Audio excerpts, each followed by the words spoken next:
só pode ser parte do reino dos céus aquela pessoa que em alguma maneira, em algum momento da vida, se arrependeu da sua vida e continua se arrependendo do seu estilo de vida. E eu digo isso pela primeira bem-aventurança, que diz que são bem-aventurados os pobres em espírito, porque deles é o reino dos céus.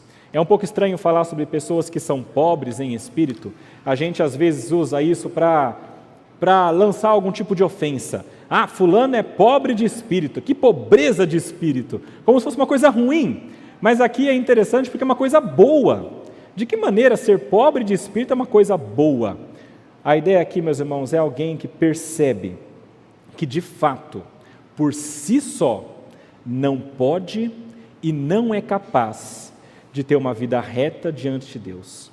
Ele entende que por si só, ele nada pode diante de Deus.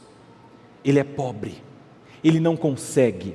A palavra pobre aqui, inclusive, no grego tem outras palavras para isso, mas essa especificamente se refere àquela pessoa que não tem condição nem mesmo da sua subsistência. Então não é você estar pensando, eu sou pobre, eu entendo isso. Talvez seja o seu caso, porque você tem um trabalho, você ganha pouco, mas ainda come. Aqui é a ideia daquele pobre que não pode nem comer. Ele depende inteiramente do favor de alguém que tenha para dar para ele. É esse o pobre aqui. E esse é o pobre de espírito. É aquela pessoa que entende inteiramente que não pode, porque ele não tem em si mesmo condições para a vida espiritual.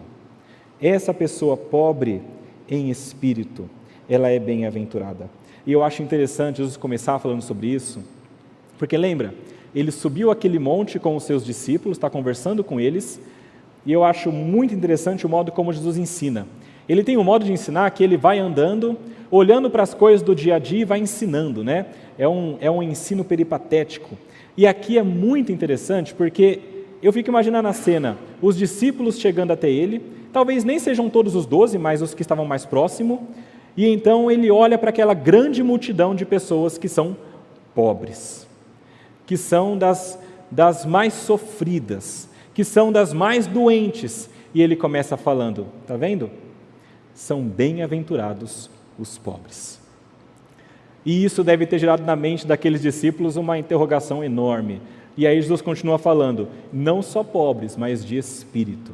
E isso vai gerar na mente daquele discípulo o entendimento, é pobre como eles, mas não fisicamente, espiritual.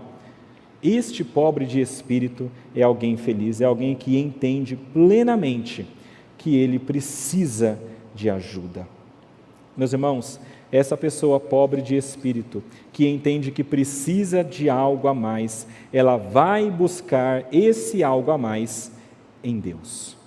É por isso que fala que essa pessoa, ela é bem-aventurada porque ela passa a fazer parte do reino de Deus.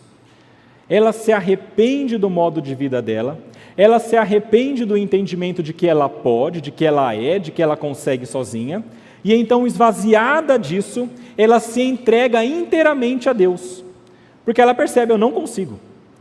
Meus irmãos, se vocês conversarem com cristãos, vocês perceberão que essa é a primeira concepção que as pessoas têm quando elas se entregam a Deus. Eu não posso sozinho. É por isso que eu falei para você no início, se você acha que essas bem-aventuranças são um padrão muito alto, elas são mesmo. E assim como a lei do Antigo Testamento cumpria a função de mostrar que nós não conseguimos sozinhos, essas bem-aventuranças também mostram isso.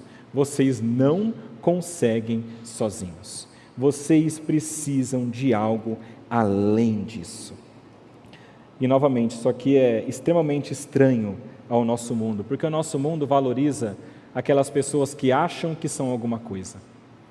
Aquelas pessoas que se colocam numa posição de altivez e entendem que podem por si mesmas. Biblicamente não podem. E a primeira coisa que nós, como súditos, temos de entender é que nós não podemos e nós precisamos e dependemos do nosso Deus, do nosso Rei.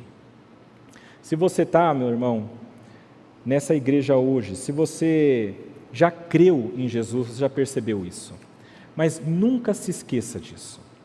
Muitas vezes nós passamos a vida cristã e a coisa começa a caminhar e nós começamos a fazer algumas coisas que são boas, a ter alguns passos de santificação, e às vezes isso faz com que nós nos esqueçamos dessa grande verdade.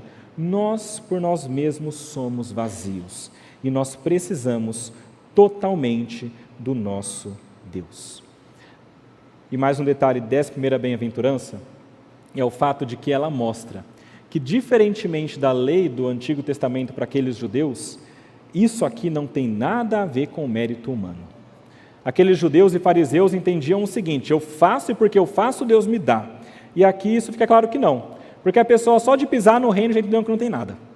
E o que ela fazer dali para frente é porque Deus está dando. Então, a cada momento que a gente alcança alguma coisa neste reino, e nós cumprimos alguma coisa dessas bem-aventuranças, é porque Deus está agindo em nossas vidas. E isso é graça da parte de Deus.